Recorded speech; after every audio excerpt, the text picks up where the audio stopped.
concentration is something that you can learn. You need to learn how to do, and then you need to practice to become better at it. Yeah. So it wasn't until I was in my early 20s that I learned to concentrate. And my life completely changed after that. And so I think it gives people permission to be kind to themselves if they're not great at concentrating or focusing, especially in the world of distraction we're in, because we've never been taught, like many things in school. They'll teach us math and history and science, but not necessarily how to focus. How does the mind work? How does the mind work? Yeah, exactly. They don't, right? So, and exactly, and that should be the reason why you should have empathy and compassion for yourself, right? The question asks yourself, have you ever been taught to concentrate? And have you been taught how to practice concentration? Because learning concentration is not enough if you don't practice it. Right. You only become good at something when you practice it.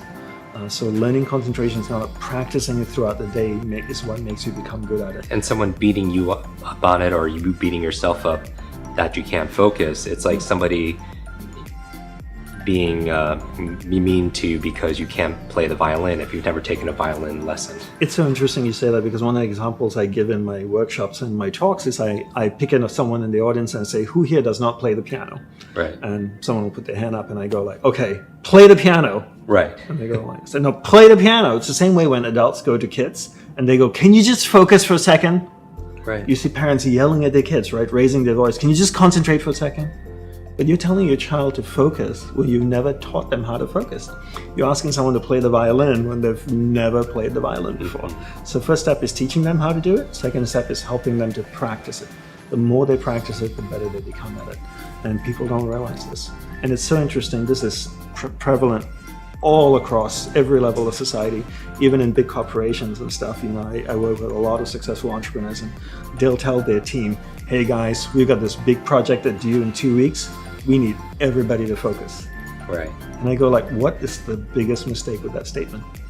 You said you never taught your team how to focus, and you didn't teach them how to practice concentration. You just told your team that you need to focus because there's a big project due. And same with athletes, right? The coach will say to the soccer team or the football team, the basketball team, guys, we really need to go out there and we need to be so focused in the last quarter. Right. Okay. Have you taught them how to concentrate? No. Do they practice concentration? No. Right. So they do the physical activities, but not the no mental. training in the mind on how to concentrate. So how can you actually concentrate when you never taught the people how to concentrate?